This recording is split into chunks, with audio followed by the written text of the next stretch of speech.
తెలంగాణలో చలి తీవ్రత పెరిగింది. ఉష్ణోగ్రతలు అయితే గణనీయంగా తగ్గిపోయిన పరిస్థితి ఇక్కడ మనకు కనిపిస్తోంది. దీంతో వాతావరణ శాఖ అయితే ప్రజలకు అప్రమత్తత జారీ చేసిన పరిస్థితి మనం చూస్తున్నాం. దీనికి సంబంధించి మరిన్ని వివరాలు మా ప్రతినిధి దుర్గారెడ్డి అందిస్తారు. దుర్గారెడ్డి, చెప్పండి. అయితే ప్రెసెంట్ తెలంగాణలో సిచ్యువేషన్ అయితే గణనీయంగా అయితే ఉష్ణోగ్రత పడిపోయిన పరిస్థితి కనిపిస్తుంది. గతంతో పోలిస్తే ఇప్పుడు ఏ విధంగా ఉంది? పూర్తి వివరాలు ఏంటి?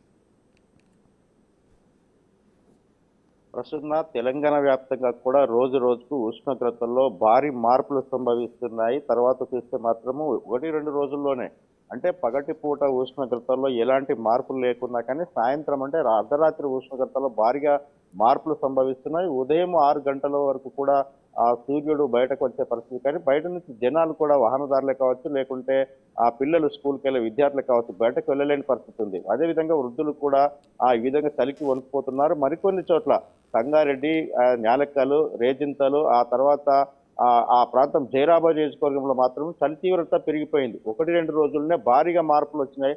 సింగిల్ డిజిట్ కు మాత్రం ఉష్ణోగ్రతలు పెరిగిపోతున్నాయని చెప్పవచ్చు. అదేవిధంగా ఆ ఉపశమనం పొందడానికి మాత్రం పాత పద్ధతులు, గ్రామీణ ప్రాంత పద్ధతులు మాత్రము చలి తీవ్రత తట్టుకోవడానికి మాత్రం ఉపశమనం పొందడానికి చలి మంటలు కూడా కాచుకున్న పరిస్థితి మనం చూడడం జరుగుతుంది. గత సంవత్సరం చూసినట్లయితే డిసెంబర్ వరకు ఈ మాత్రము అంటే 2023 డిసెంబర్లో మాత్రము చలి తీవ్రత ఈ విధంగా ఉండే, కానీ ఈసారి మాత్రం నవంబర్ 20 తారీఖు వరకే మాత్రం చలి తీవ్రత పెరిగిపోయింది.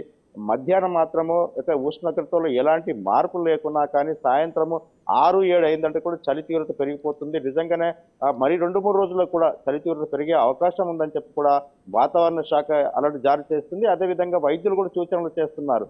చిన్నారులు కావచ్చు, వృద్ధులు కానీ సాయంత్రం 6-7 తర్వాత బయటకు వెళ్ళలేని పరిస్థితి. అదేవిధంగా వెళ్ళినా కానీ మంకీ క్యాప్లో లేకుంటే ఆ తర్వాత చలి తీవ్రత తట్టుకునే విధంగా కొన్ని కోట్స్ వేసుకోవడము కానీ, లేకుంటే ఏ విధంగా అయితే అవసరం ఉంటుంది దాని ప్రకారంగా ముందుకెళ్తే బాగుంటుందని సూచనలు చేస్తున్నారు. చిన్నారులు మాత్రము బయటకు తీసుకెళ్ళకండి. కొన్ని అస్తమా వాళ్ళు కానీ ఇటువంటి వాళ్ళు కొన్ని పేషెంట్ ఉంటే కూడా చలి తీవ్రత తట్టుకునే పరిస్థితి ఉంటుంది కనుక జాగ్రత్త ఉండాలని కూడా అటు వాతావరణ శాఖ కావచ్చు, ఇటు వైద్యుల శాఖ కానీ, వైద్య శాఖ కానీ హెచ్చరికలు జారీ చేసిన నేపథ్యం అయితే కనిపిస్తుంది. ప్రసన్న, మనం చూడొచ్చు ఇప్పుడు ఉదయం 7:30 దాకా కావస్తున్నా కానీ సూర్యుడు బయటకు వెళ్ళలేదు. అదేవిధంగా ఇక్కడ పొగమంచు కూడా దట్టమైన పొగమంచు కనిపిస్తుంది.